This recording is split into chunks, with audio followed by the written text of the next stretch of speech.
So let's begin with our motivation. So 1 year ago, we were welcoming in 2017, and now we're at a retreat, concluding 2017 and welcoming 2018. So it's a good time to reflect on impermanence, and especially the coarse kind of impermanence that we can see when people die and things break in front of our eyes.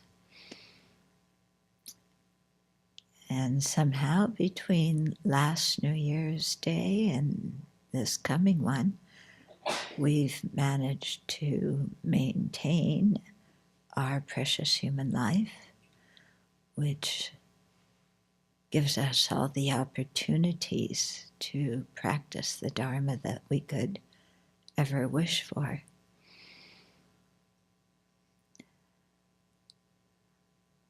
So it's a good time to reflect on how we've used the last year, if we've taken advantage of this opportunity, if we've frittered it away in one instance or another. And then reflect on our actions, the virtue and non-virtue we've created over the year, and in that way regret the things that need to be corrected and make determinations and aspirations for the upcoming year in terms of abandoning those negativities and creating constructive actions. And so one of the best supports to this kind of process is having the bodhicitta mind, the mind that aspires for full awakening in order to benefit all living beings very effectively. Because with this mind, because it's so vast and concerned with the highest welfare of each and every living being, then generating it and doing actions under its influence is a strong purification and a strong creation of merit. And so let's generate that loving and compassionate thought, aspiring for full awakening. Even if it seems a long way off, it's still beneficial to have that aspiration. And may it be our aspiration for sharing the Dharma tonight and this whole weekend, and our aspiration for the rest of our lives, actually. Okay, so about concentration. So we've already in this, the last few talks, we've talked about the objects of meditation, and we've talked about the 5 hindrances. And so tonight, the 5 hindrances are discussed by all the Buddhist traditions. So they are sensual desire, malice, lethargy, and drowsiness. Okay, restlessness or agitation and remorse, and then afflictive doubt. But in the Maitreya and Asanga's books, they had a different list of faults for meditation, which I am finding now. Okay, so their list is also 5, and it has 8 antidotes. So this is what we're going to talk about tonight. Okay, so this is found in Maitreya's text, Discrimination of the Middle Way and the Extremes. Usually it's just the middle and the extremes. Well, anyway, so the 5 faults are laziness,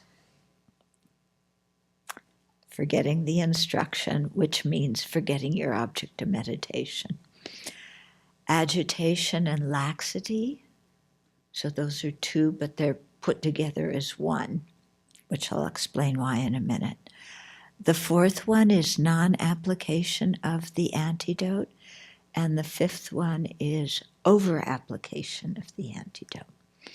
And so these have, like I said, there's 8 antidotes. The first one of laziness has 4 antidotes, and the other ones all have 1. So I'm just going to list these, and then we'll go into talking about each one. So the antidotes to laziness, so first one is having confidence in the benefit of developing serenity, aspiration to develop it, effort to do so, and then pliancy, which is the actual remedy. And I'll explain what these mean. The antidote to forgetting the instruction or forgetting the object of meditation is mindfulness. The antidote to agitation and laxity is introspective awareness. The antidote to non-application of the antidote is application of the antidote. And the antidote to over-application of the antidote is to chill out. In other words, equanimity, okay? So let's go through these a little bit more. So the first one, laziness. This is the first hindrance. So this is the first hindrance that comes up for us because we can't get ourselves to the meditation cushion to develop concentration to start with. If you can't get yourself to the cushion, you're not going to develop concentration. Because unlike, the exposition of Time magazine, motorcycle repair, painting, working on your computer, golf, okay? These are not activities that generate meditative concentration, okay? So meditative concentration, you have to be on your with your tush on the cush, okay? And so laziness, there's 3 kinds of laziness, and they all function to not get us there. So the first kind of laziness is sleeping and lying around, okay? That's what we commonly in English call laziness. Yeah. The second one is being, as one of my teachers put it, the busiest of the busy, okay? It's called, in contemporary terms, having a life. Yeah. If you aren't the busiest of the busy, if you have one moment of empty time, then you are not popular, yeah, and your life is a total disaster. So we keep ourselves incredibly busy, running around here and there and doing this and that, okay? But most of what we're doing, it has nothing to do with our spiritual development, and in fact, often just puts more obstacles on our mind, okay? Because we create a lot of negative karma. So that's the second type of laziness. So the third kind is discouragement, putting ourselves down, telling ourselves we can't do it. Okay, when you look at those 3 kinds of laziness, which one, just think for a minute, which one afflicts you the most? Which one is the biggest one for you? Okay. So who has the biggest problem with lying around and sleeping a lot? Okay. Who has the biggest problem with being super busy, running around? Oh. Okay. Who has a problem with discouragement? Okay. Yeah. So these are all difficulties that we share. Okay. But there are antidotes to them, thank goodness. Okay. Because none of these things are in the inherent nature of our mind. They all have remedies. So our job is to learn the remedies and apply them. Okay. So the actual antidote to laziness is mental pliancy, okay, which is a mental factor that makes the body and mind very serviceable, very flexible, so that you can easily meditate. But since that one is going to take us a while to develop in our practice, we have to start out with the antidotes that are a little bit easier, that will actually lead us to developing pliancy. So here the first one is confidence. So this is a joyous state of mind that takes pleasure in meditation. Okay, so it has confidence in the method to develop serenity. It has confidence that if we follow that method, we'll be able to deepen our concentration. And so from this first antidote of confidence comes the second one, which is aspiration. So it's like, I'm confident the method works and I can do it, so now I aspire to do it. Okay? So we're not at the cushion yet. Yeah, we're aspiring. Yeah. So what's going to get us to the cushion? Effort.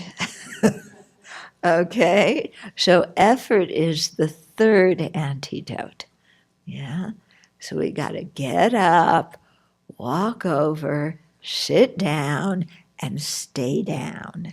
Okay?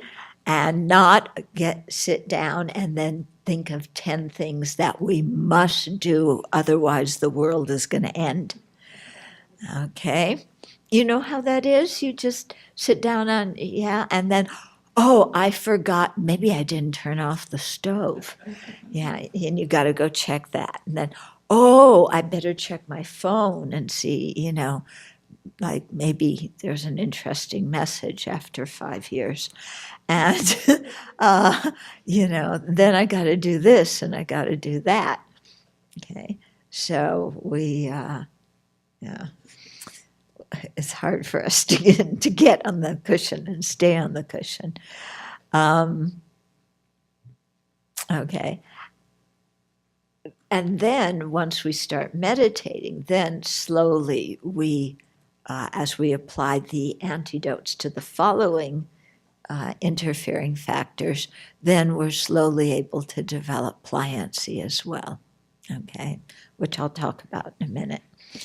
Okay, so this thing of confidence to aspiration to effort, it's kind of like when you hear an advertisement about a product. It sounds really good and you believe the advertisement. Sometimes we shouldn't, but the advertisement for concentration is a good one. Okay. So you believe it, then you aspire to get that object, then you make effort to go and get it. Okay, so it's kind of like that. And then then we really engage in the practice, and we go through 9 stages of sustained attention before we actually get to serenity. Okay, then the second thing, once we got ourselves on the cushion, what happens? Yeah, well, after adjusting our cushion for 10 minutes and changing cushions and scratching and stretching our legs and doing everything but lowering our eyes and sitting still, finally we get to that point of sitting still. Okay, you know that? And then, we're we've already selected an object of meditation. So I'll use as an example the visualized image of the Buddha as our object to develop serenity on. Serenity is the word, by the way, for shamatha, the English word I'm using to translate shamatha. Okay, so you visualize the image of the Buddha. So far, so good. There he is. And then pizza. And then your boyfriend, girlfriend. And then everything on your to-do list. Yeah. And, the Buddha is long gone. Yeah. So we very easily forget the object. Yeah. So mindfulness is the mental factor that keeps us on the object. Yeah. So mindfulness is related to memory. It's the same word in Sanskrit and Pali as for memory. So it means that you are able to remember an object that you're familiar with, focus your mind on it in such a way that your mind doesn't go off to other objects. Okay. So mindfulness in Buddhism is not the same meaning as secular mindfulness. Okay, I gave a whole talk about this in Singapore. Is it on the web yet? Yeah, well, it's coming soon. Yeah. Yeah. Just comparing what secular mindfulness and Buddhist mindfulness are, because they're different. Secular mindfulness is just being attentive. It's bare attention to what's going on with you. Yeah. Buddhist mindfulness is having a particular purpose for your meditation. It's not just to calm your mind. You're trying to develop concentration, develop wisdom, develop some virtuous quality. Buddhist mindfulness is done with refuge in the Buddha, Dharma, and Sangha. Yeah. It's done with a Dharma motivation. And it remembers a specific object in such a way that our mind can't go off of it. Yeah. Whereas the bare attention that is being called mindfulness and secular mindfulness is simply observing what is coming up in your mind. Yeah.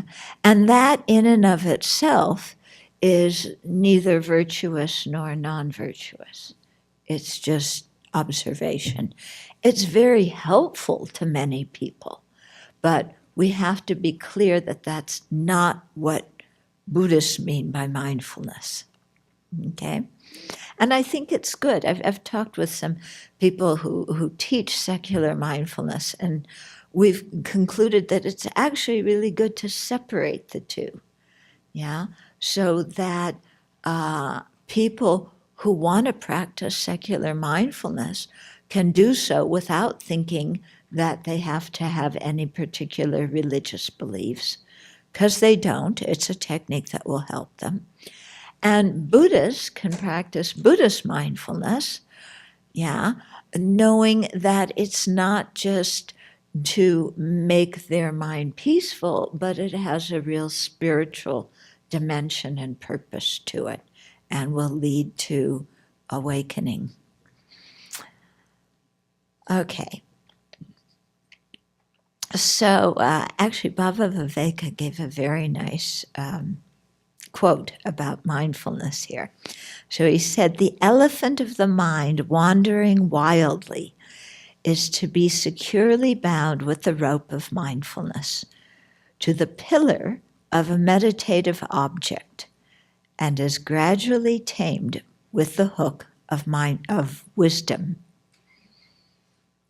Okay, so this is another interesting thing about Buddhist mindfulness, is that it should lead to wisdom, yeah, and be involved in some way or another with wisdom.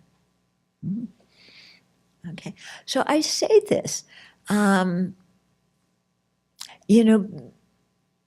because, well, here I'm going off on a tangent, so, I'm uncontrolled. But,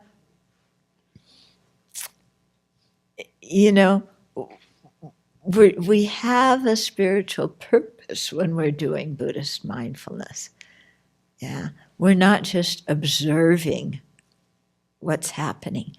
And we're doing our concentration practice based on ethical conduct, because we initially develop mindfulness and this other helpful mental factor called introspective awareness.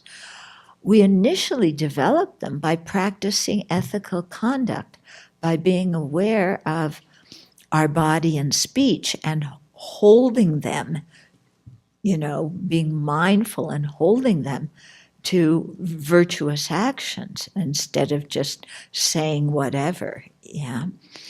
So I've always, when I was thinking about this before my talk in Singapore, and all this talk has come up about sexual harassment in the workplace. And so I was thinking, the people who practice secular mindfulness, which is just bare observation of what my thoughts are, what I'm saying, what I'm doing, in the case of the men, are they applying that kind of mindfulness to how they treat women? Yeah, is there mindfulness of, oh, now maybe I'm stepping beyond what is proper behavior? Maybe I'm going into, sexual harassment. Is there any awareness of that? And I'm wondering, the people who teach secular mindfulness, do they bring this up as a thing to be aware of? Yeah, because we certainly need to be aware of that, don't we? Yeah. I was wondering also, so, I'm speaking about women's issues here, but when people are practicing secular mindfulness, are they aware when they interrupt women in meetings? Are they aware when they talk down to women, or when they dismiss women's ideas and opinions? Yeah, I wonder if the people who teach that kind of mindfulness, bring that up as a possible thing to be aware of. Or are they just having people be aware of, I'm inhaling, I'm exhaling, I'm moving my hand, I'm thinking about this or that. Okay? Because I think, if we're really gonna, just even with secular mindfulness, just bare attention, practicing bare attention, it has to be directed also towards some of these really sticky issues. Yeah? Am I aware that I have prejudice against certain races and ethnic groups? Am I aware that I automatically dislike someone from another political party? Yeah? I wonder. So any of you who, if you do this secular mindfulness. Ask the people who teach you about this. I'm quite curious, yeah, because I think as a society we need to be more aware of these kinds of things. Yeah. So I just gave a few examples. There's tons of them. So excuse me that I don't talk politics all the evening. Actually, these things are not politics. Well, the things I mentioned, they're common decency. They're ethical conduct, aren't they? Why have they gotten politicized to start with? Okay, let me go back to what? Yeah. So, in cultivating mindfulness, silence is very important because when we talk, then our mind is, we're talking about all sorts of different things. So the mind is going all over the place. And then when we sit down to meditate, the mind is reviewing all the discussions that we had in the break time. So this is why in our retreat this weekend, we'll be keeping silence, not because we're unfriendly and cold and rude, but because we're giving each other space to quiet our mind down and, begin to get in touch with what's going on inside of us instead of being so outward directed. Yeah, because when we're outward directed all the time, we're creatures of habit, then that's where our attention goes. Yeah, beautiful sight, sound, smell, taste, touch, and sensations. What we want to do to develop serenity is focus on an inner object, a visualized object, or a meditative object. Yeah. So keeping silence helps us remember that object and helps us quiet the mind down and not be so involved in creating a personality. Yeah. So you know how it is when you go in a place and you meet new people? It's like, hi, this is my name, and this is where I live, this is what I do, these are all my identities. Yeah. And this is what I like, and this is what I don't like, and da da da da da. And we have our whole identity that we create in telling somebody else this is who I am. And that whole identity, of course, is made up, totally created by the mind, and yet we believe it's real. Yeah. So all this kind of talking just in many ways solidifies that kind of identity. Yeah. So when you come here to the Abbey, we don't really care what your occupation is. Yeah. Sorry, we really don't care, unless we need something. So, yeah.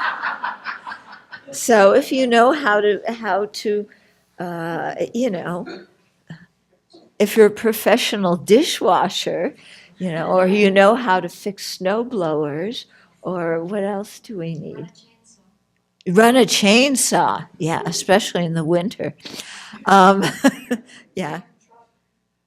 Drive a truck, yeah. Fix audio, video, sound systems. Okay, yeah. So fixing it, yeah, microphone. Okay, yeah. So those kinds of things. Okay, so if your occupation is fixing microphones, yeah, then we want to know about it. But the rest, it's like you have the freedom to come to the Abbey and be nobody. Yeah, and being nobody gives you so much freedom.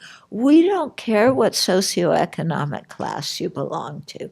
We don't care whether you're Buddhist or not. We don't care about your ethnic background. We don't care about your political affiliation as long as you agree with us.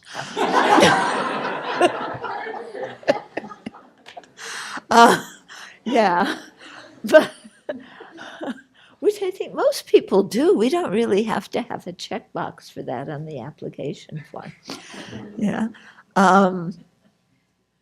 So, you have a lot of freedom here, and you don't have to create a person to present to anybody. Okay, so this kind of silence is conducive to building mindfulness in our meditation. Okay, then the third one is agitation and laxity.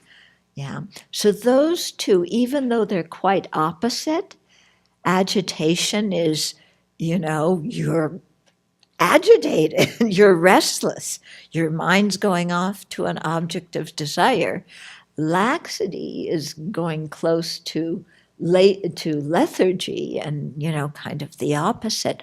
But their antidote is the same. So that's why they're put together as a pair. And their antidote is introspective awareness, which I'll talk about in a minute. Okay, so when we're cultivating single-pointedness, there's two characteristics, yeah? One is stability, yeah? So we want to develop stability, or the ability to stay on the meditation object. And the second one is clarity. So clarity is clarity of the subject, the mind that's meditating. Yeah, it's not necessarily clarity of the object, yeah, because it's clarity of the subject brings clarity of the object. Okay, so it's the clarity is the mind being vibrant and attentive and alert. Okay, so there's two things that interfere with these two. So the chief things that interferes with developing stability is agitation, because agitation and restlessness is going to take you all over the planet. The chief hindrance to developing clarity is laxity, because laxity, you don't have a vibrant, attentive mind. Okay, now laxity and agitation both have coarse and subtle forms to them. Okay, so coarse. So, and then also there's some other terms here. So there's scattering. Scattering is your mind's just going off to all sorts of objects. You scatter. Okay, and some of your scattering may be virtuous, like you're meditating on precious human life and you start thinking about karma. Yeah, so you're going off the topic, but the topic you're on is something virtuous. So this kind of distraction, it can be virtuous, it can be non-virtuous. You're thinking about someone you can't stand, or it can be neutral. You're thinking about how you're going to do the laundry after the meditation session. Okay, so that's scattering. Distraction is pretty much the same as scattering. You're distracted. Wandering, mental wandering, yeah, is another translation for distraction. And then there's one of our favorite ones that some people translate it as discursiveness, other people as conceptualization. Lama Yeshe used to call it superstition.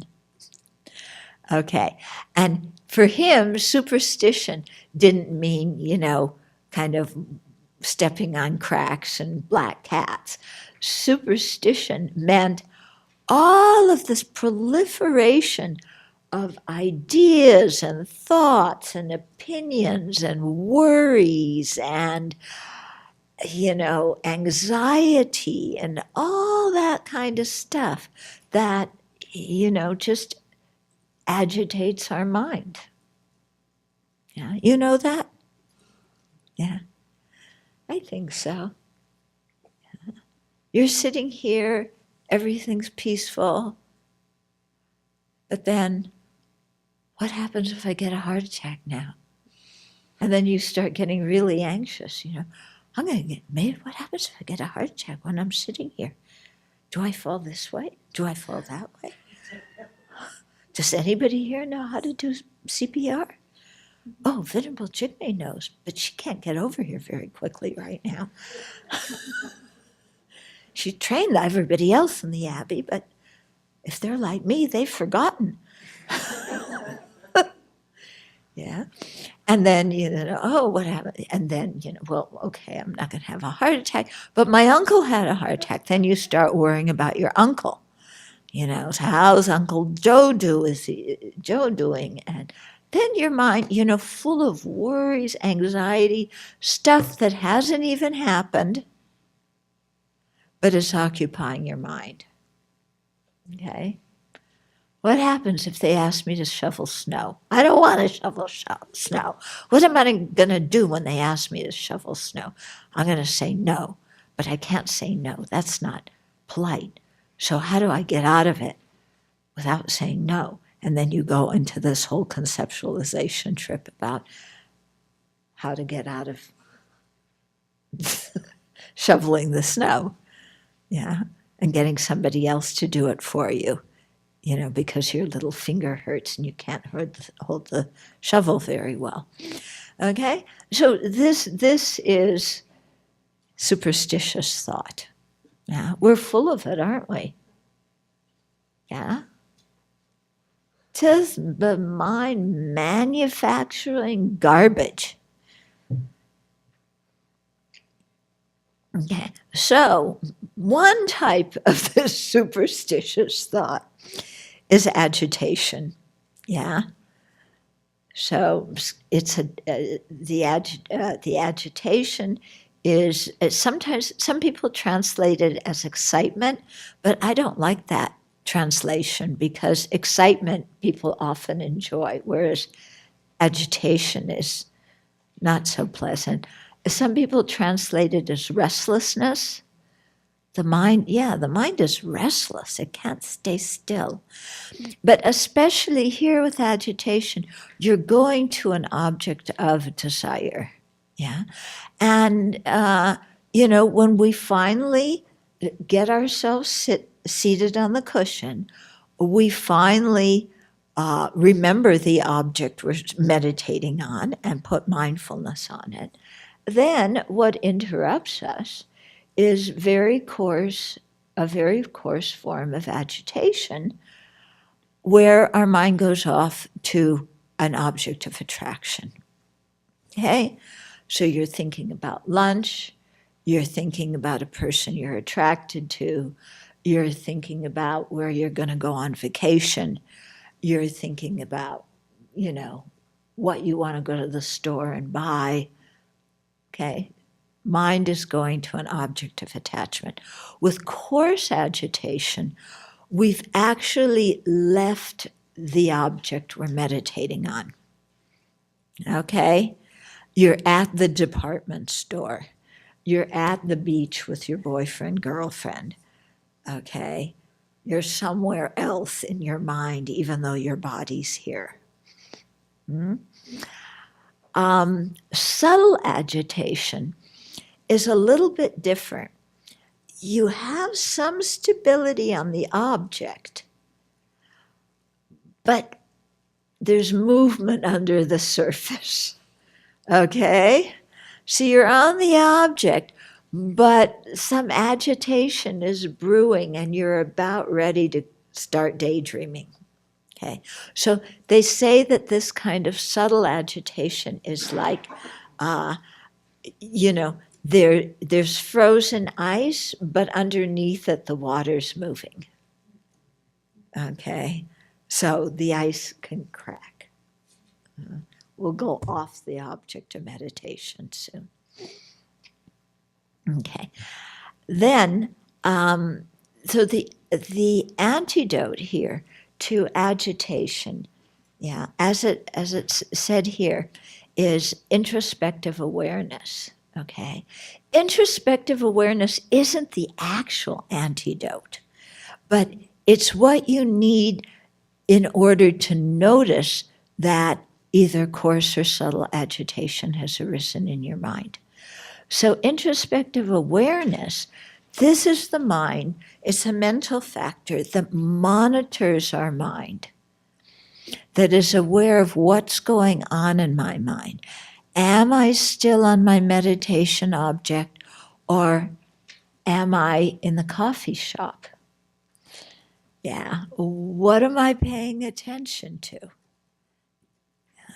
So we have to monitor the mind and see what's going on with our mind, but not make the introspective awareness so strong that it actually disrupts our concentration. So it's kind of a talent you have to develop. But if we don't have enough introspective awareness, then our mind is in la-la land, for most of the meditation session until you hear this. Yeah? And then, oh, okay. Come back from the beach. Yeah. Okay, so that's agitation. Then laxity. Okay. Oh, I should mention, so the introspective awareness notices that there's agitation. Yeah. Then the actual remedy to the agitation is to renew your mindfulness on the object. Okay. Now, if that doesn't work, because your mind is just so agitated or so restless, then you might need to, instead of trying to continue your meditation, developing concentration on your meditation object, you might have to, for a short time, switch to another meditation that is going to lower your energy. Because when there's agitation, the mind has too much. Yeah. So in that case, what you might reflect on for a few minutes to lower your energy is impermanence and death. Yeah. The faults of cyclic existence. Yeah. So these kinds of things are going to lower the mind and make it easy, lower the energy of the mind and make it easier for you to return to your object of meditation. If that doesn't work, then try just focusing on the breath and see if that would help you overcome the agitation. If that doesn't work, then instead of pushing yourself or criticizing yourself, just conclude your meditation session, take a break, and then come back to your session again. Okay? So don't conclude your session the first time you get distracted. Okay? Because you sit down to meditate, there's the Buddha. Oh, I want to check my cell phone. Oh, she said, end your session. Bye-bye. No, you start meditating on impermanence and death, faults of cyclic existence. Yeah, you try meditating on the breath. You work at it a while, to calm your mind down and then return it to the image of the Buddha. Then, if none of that works after a while, then you end your session, but you do not go check your cell phone. Okay? Because that's just going to establish a really bad habit. Yeah. Okay. So, so maybe, if you're getting distracted because of your phone, then you need to do some meditation on the faults of addiction to devices. Yeah, which is, I don't know, is that in the what is it, the D, yeah, D, whatever it is? Yeah, is that addiction to devices? It's being considered, huh? Yeah. Because there's rehab centers, I heard, in Korea for young people who have that addiction problem. Okay. Okay, then laxity. Yeah, so there's laxity and then there's lethargy. Yeah, here the actual fault is laxity, but before we talk about that, we have to talk about lethargy. So lethargy is very close to sleepiness. Okay, your body and mind are heavy. You're fading into oblivion. Yeah, you know that feeling? Yeah, you're dull. And it usually happens when you're sitting in the front row and everybody can see you.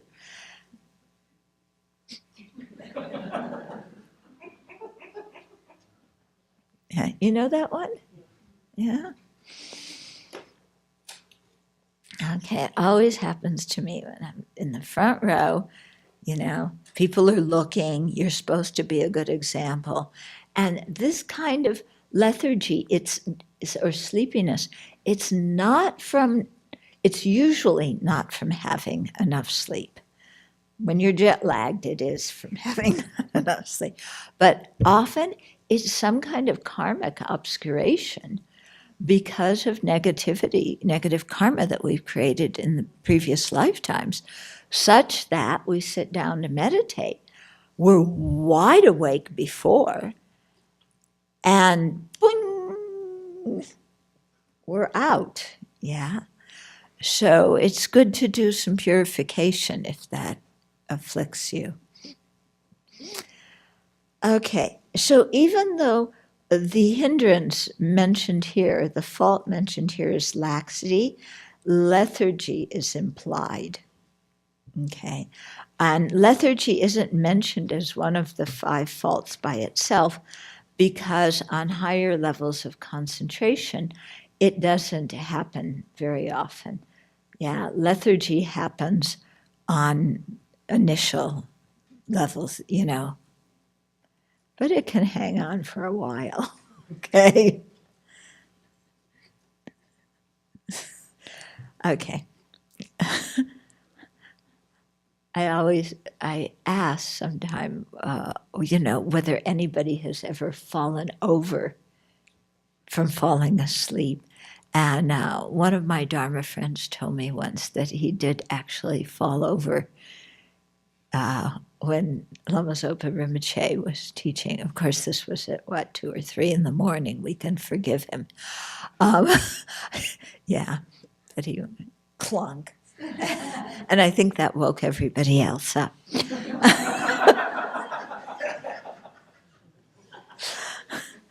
So, okay. So then there's laxity, okay? So there's coarse laxity. So when that is present, there is some stability on the object. So you still have stability, but the clarity has decreased. Okay, so if you don't handle it, then you start to actually lose the object in that the object doesn't appear so clearly. So the mind begins to become foggy, and because of that, the object, you know, is foggy. The mind isn't actually drowsy with coarse lethargy, but it just lacks force, it lacks energy. If we're not careful, it'll go into lethargy. Okay, but it's sometimes it's said to be kind of a vague, agreeable sensation. Yeah. So like being spaced out. Yeah. Yeah, there's different levels of spaced outedness.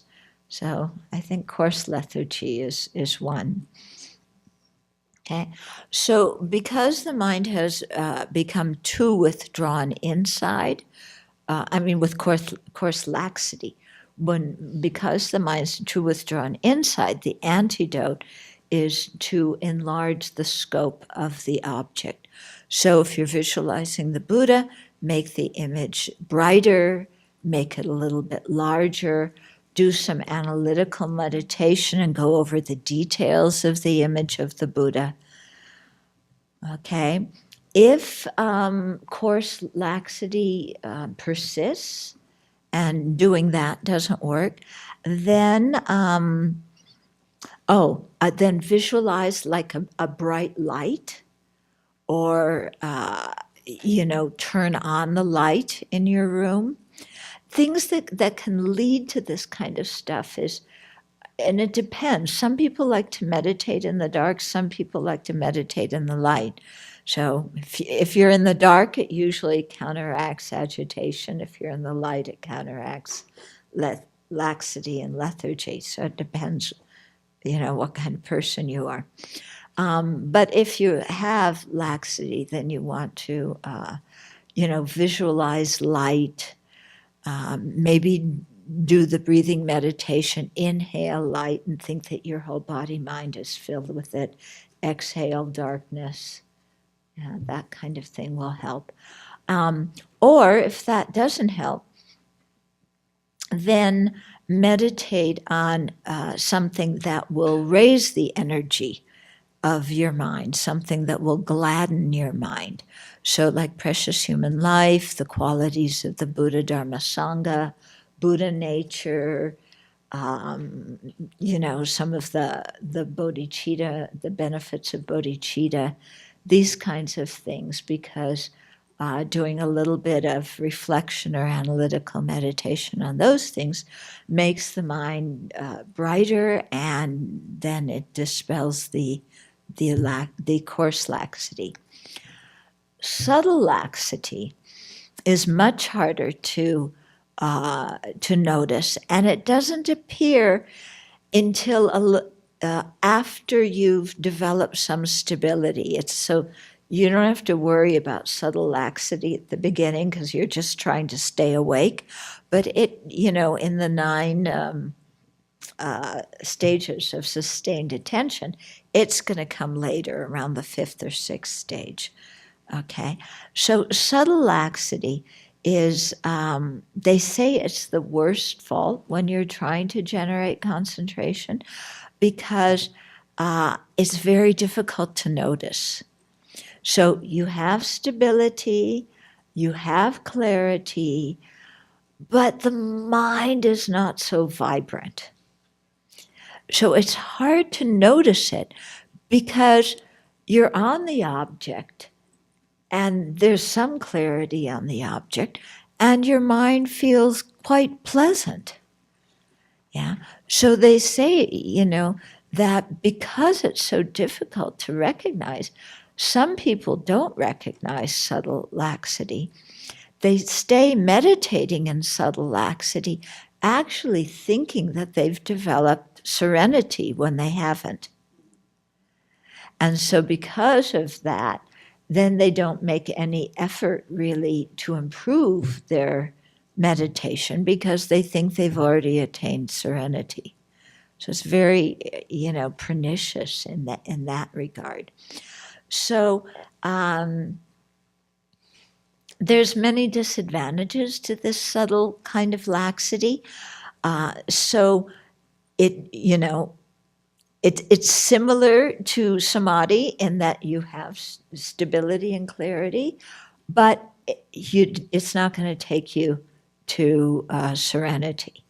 And they say that if you continue to meditate with subtle laxity, then in your next life you could be reborn as somebody who's very stupid, that because it makes your mind rather dull and stupid after a while. Okay. They say another thing that makes it hard to identify is that the meditator's breath may even stop. Yeah, because they are so concentrated. So it may look like they have deep meditation, but again, they don't. Okay. So it's something really to be attentive to. Okay.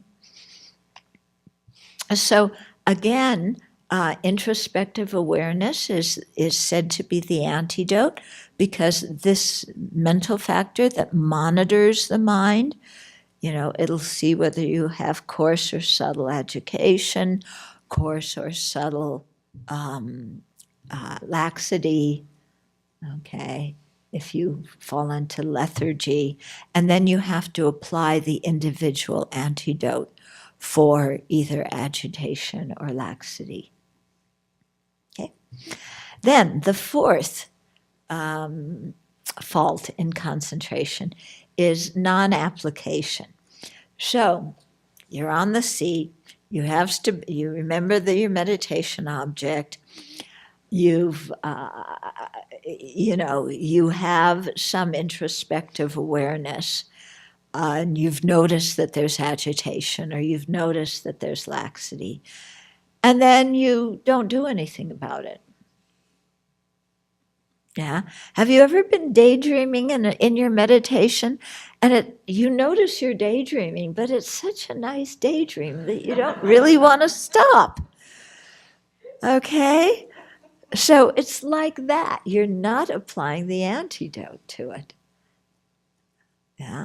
Or you're falling asleep, and you know you're falling asleep, but you don't do anything. Okay? So the remedy for this one, well, first of all, they say that this is the fourth fault. So they say that this is similar to a spy finding out that the enemy is lurking, but then the general doesn't send out the troops to do anything about it. Yeah. Or they say it's like, somebody's coming into your house, but you don't, as a thief, and something's going on, but you just don't do anything, and they burglarize your house. Okay, so so here the antidote is applying the antidote. Yeah, and so again, there requires some finesse in this process, because with agitation, the mode of apprehending the object is too tight, so that's why the mind gets agitated.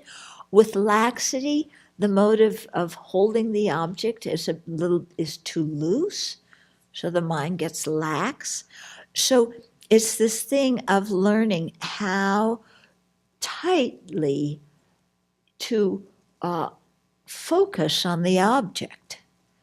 If you're too tight, it's like tuning a guitar string. If it's too tight, you go sharp, right? And if it's too loose, you go flat. So you have to kind of get the right thing, and it's going to take some trial and error to do that. Okay. And then the last fault is over-application of the antidote, and its remedy, as I said, is chilling out, aka equanimity. So equanimity here, it means chilling out. If you're you're constantly applying the antidote. It's kind of like, you have a child and your child's behaving, but you keep telling your child to stay still and behave well, and they're already doing it. So by keeping telling the child to do that, you disturb the child. Okay? So in the same way, if we've applied the antidote, we're meditating fine, but then we continue to apply the antidote, it's only going to disturb our concentration. So that's why we have to learn to remain equanimous. Okay? So those are the 5 faults and the 8 antidotes as taught by Maitreya. So, questions, comments? I was curious if you could elaborate a little bit on the distinguishing between mindfulness and introspective awareness, as it seems like it would be easy to confuse the two. And so the way I understood you describe it is like introspective awareness is kind of like the guard that alerts your mind that it's gone off, but maybe the mindfulness is the one that pulls it back to the object and keeps it there. But could you just, is that accurate, or could you give another better analogy? Okay. So mindfulness and introspective alertness often come together. You know, they're spoken about together. But mindfulness is what actually keeps your mind on the object. Okay? Introspective awareness is like a spy, and it checks, are you on the object or are you somewhere else? So they work together, yeah, but they have slightly different functions, because the introspective awareness is, it's monitoring, it's like the spy, but the mindfulness is, you know, that's what actually creates the stability. Okay. In a follow-up, are there different ways to develop introspective awareness versus mindfulness, or is it, yeah? Yeah. Well, I think both of them are require just practice. Yeah. You know, they come, both mindfulness and introspective awareness come in ethical conduct. So in that, and by practicing ethical conduct, you know, that helps you develop them. But in ethical conduct, for example, the role of mindfulness would be to remember your precepts, remember your values, remember how you want to be in the world. And then introspective awareness is paying attention to what you're doing. And am I living according to my own values and precepts and so on? Okay, so they come together in that way in our daily life behavior. In our meditation, as we're focusing on the object, and then we supervise. And so it's just a matter of practicing them. Yeah? It's like, I don't know how to describe specific ways to develop them, except, keep bringing your mind back to the object and placing it on the object. Yeah. Although, you know, when we renew our mindfulness, I think it is helpful at the beginning of the session to say to ourselves, this is my meditation object. This is what I'm going to focus on. I'm not going to let my mind wander over the universe. And so creating a strong intention at the beginning, I think, can help make our mindfulness stronger. So I just want to clarify. So the mindfulness is keeping our mind on the object, and the introspective awareness is an awareness of whether we're doing that or not. Yes. Okay, thank you. I was wondering if you could comment on yoga meditation or walking meditation, kind of comparing and contrasting it to just sitting meditation. Mm. And the reason I ask is I find I'm able to concentrate so much better with movement involved. Mm. And secondly, I sit all day at my work in front of the computer, very concentrated, and it's a lame excuse, but it's sometimes easier to have movement with meditation. What is yoga meditation? Oh, just concentrated yoga practice, I guess, is how it's been explained to me. So you're doing yoga and different asanas and just paying attention while you're doing those? Yes. Yeah. So that is, I think doing yoga is very, very helpful to developing serenity or doing analytic meditation or anything like that. But I wouldn't call that actually meditation, okay? I would say that, it would, paying attention while you're doing yoga would be increasing your introspective awareness, because when you're doing the asanas, you have to be aware of, I got my leg around my head and, whatever it is. Okay, I look like a pretzel. No, I'm joking, but, so you have to be aware of what you're doing. So it helps you keep with the activity you're doing, but I wouldn't call that mindfulness or meditation, okay? And with walking meditation, in some ways it's kind of similar. There's usually instructions on what exactly to focus on when you're walking. So you may be focusing on the movement of your feet. You may be focusing on the image of yourself as a deity. You may be focusing on cultivating love and compassion for all the beings around you. So that's something that's going to require some mindfulness and some introspective awareness to make sure your mind's on the object. And we call it meditation, but I don't think just doing that is going to lead you to serenity. That is usually practiced as something to do in the break time when you're in retreat, between your sitting sessions. Okay? But certainly if you sit all day, yeah, because I sit a lot every day too, and I like to walk, then, and I find the walking quite relaxing after sitting all day.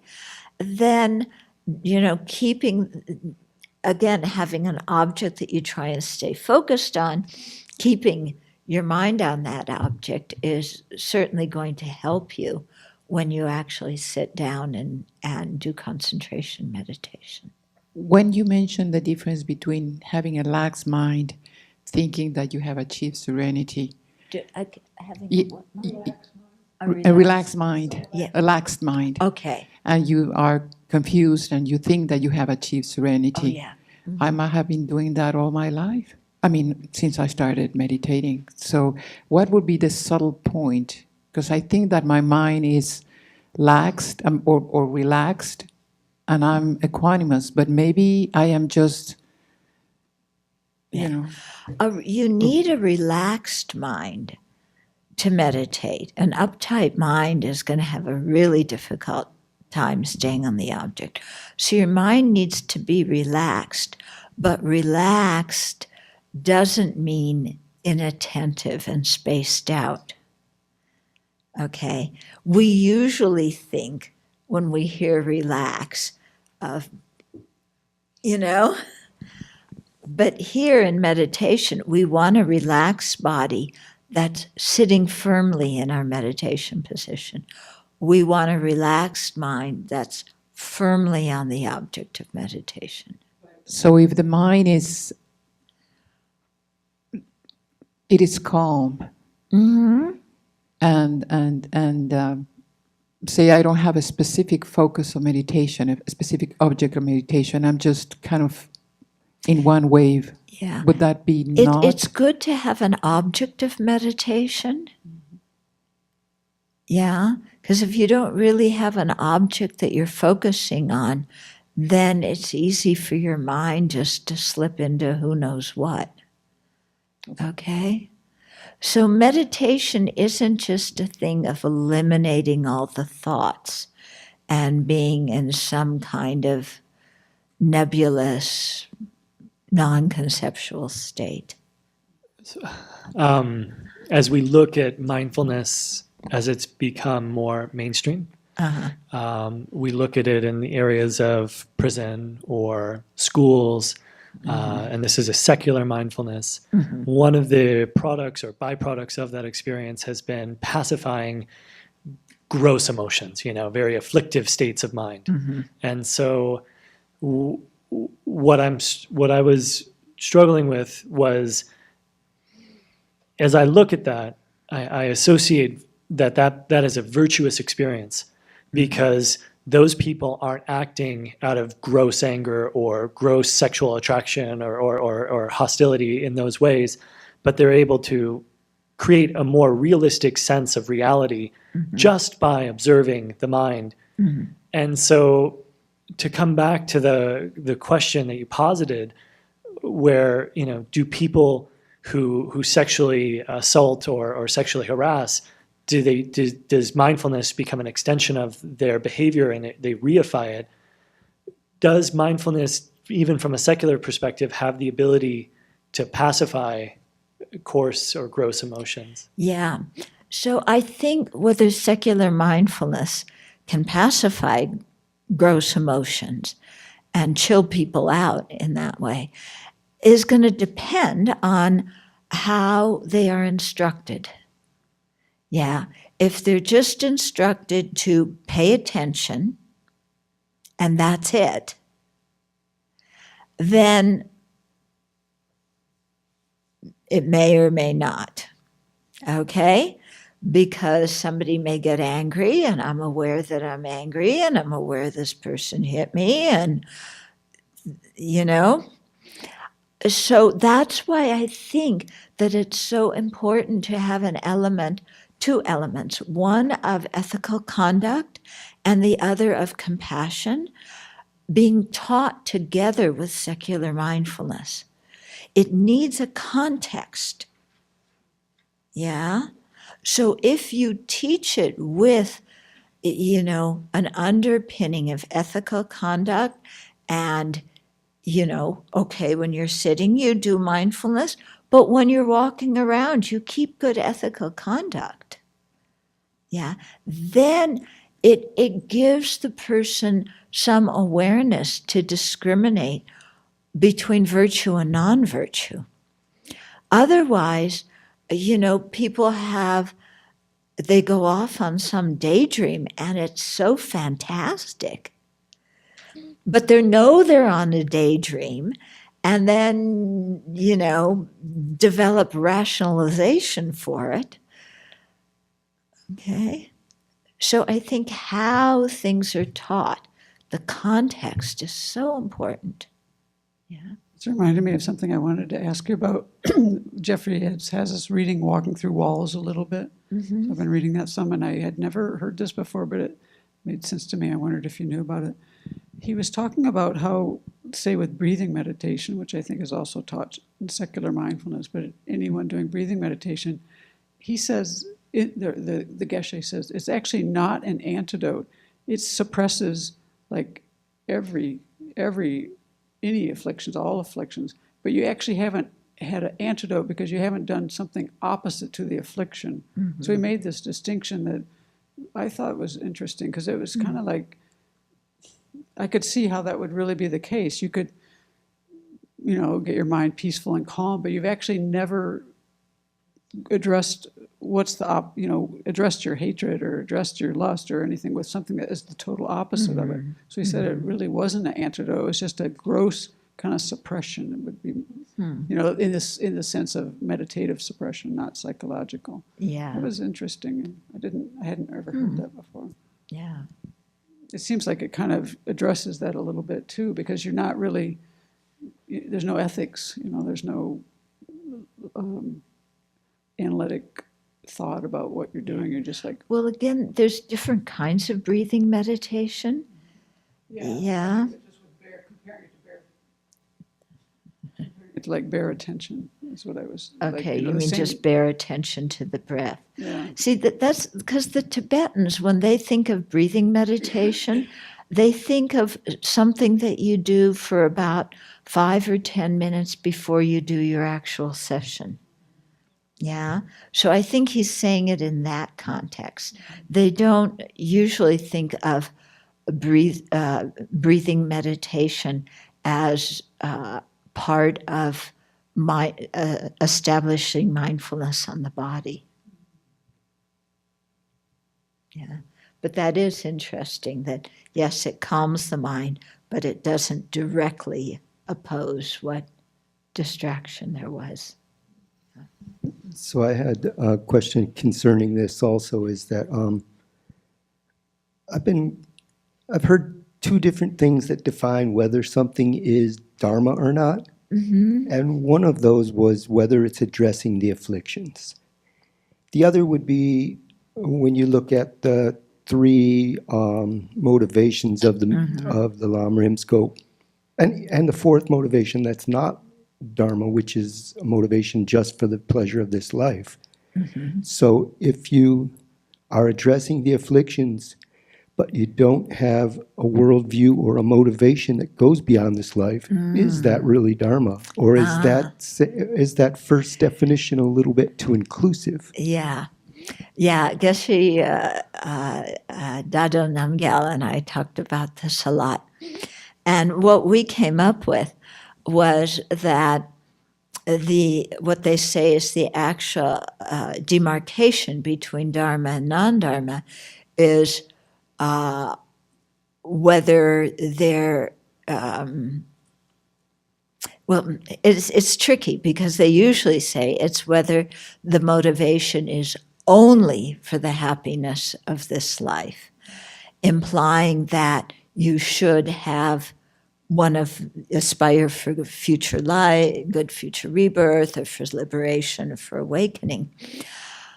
Yeah. So, but then that leaves the question, what about people who aren't Buddhist, who don't have those kinds of motivations? Are they creating virtue? Yes, when they're counteracting the afflictions, definitely they're creating virtue.